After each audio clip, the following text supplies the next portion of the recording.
and the regularity with which hospital routine takes precedence over the rest requirements of the patient.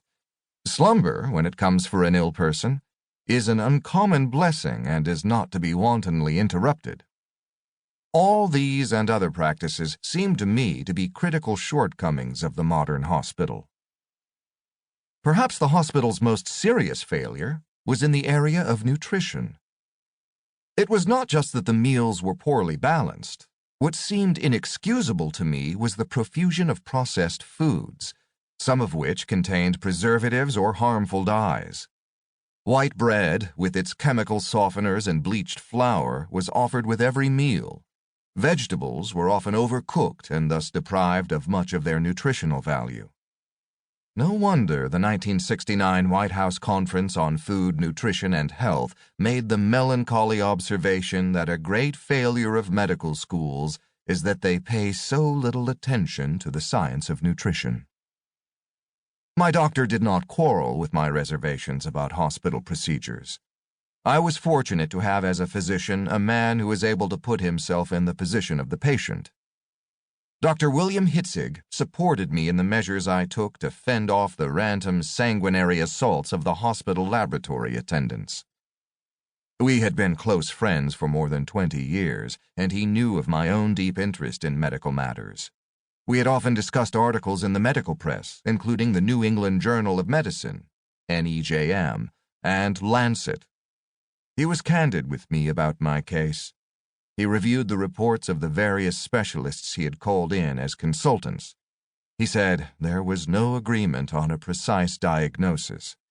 There was, however, a consensus that I was suffering from a serious collagen illness, a disease of the connective tissue.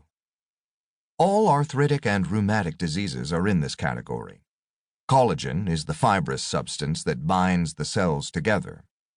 In a sense, then, I was coming unstuck. I had considerable difficulty in moving my limbs and even in turning over in bed. Nodules appeared on my body, gravel-like substances under the skin, indicating the systemic nature of the disease. At the low point of my illness, my jaws were almost locked. Dr. Hitzig called in experts from Dr. Howard Rusk's rehabilitation clinic in New York.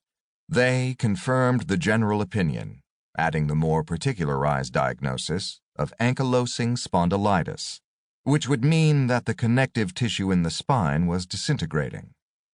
I asked Dr. Hitzig about my chances for full recovery. He leveled with me, admitting that one of the specialists had told him I had one chance in 500. The specialist had also stated that he had not personally witnessed a recovery from this comprehensive condition. All this gave me a great deal to think about.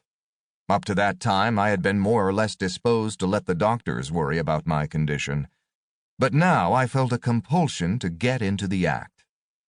It seemed clear to me that if I was to be that 1 in 500, I had better be something more than a passive observer. I asked Dr. Hitzig about the possible origin of my condition. He said that it could have come from any one of a number of causes. It could have come, for example, from heavy metal poisoning, or it could have been the after effect of a streptococcal infection. I thought as hard as I could about the sequence of events immediately preceding the illness. I had gone to the Soviet Union in July 1964 as chairman of an American delegation to consider the problems of cultural exchange. The conference had been held in Leningrad, after which we went to Moscow for supplementary meetings. Our hotel was in a residential area. My room was on the second floor.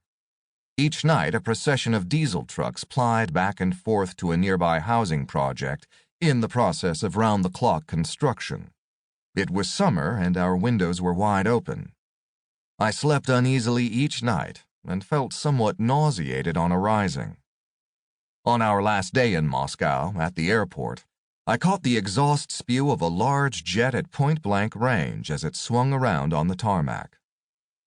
As I thought back on that Moscow experience, I wondered whether the exposure to the hydrocarbons from the diesel exhaust at the hotel and at the airport had anything to do with the underlying cause of the illness. If so, that might account for the speculations of the doctors concerning heavy metal.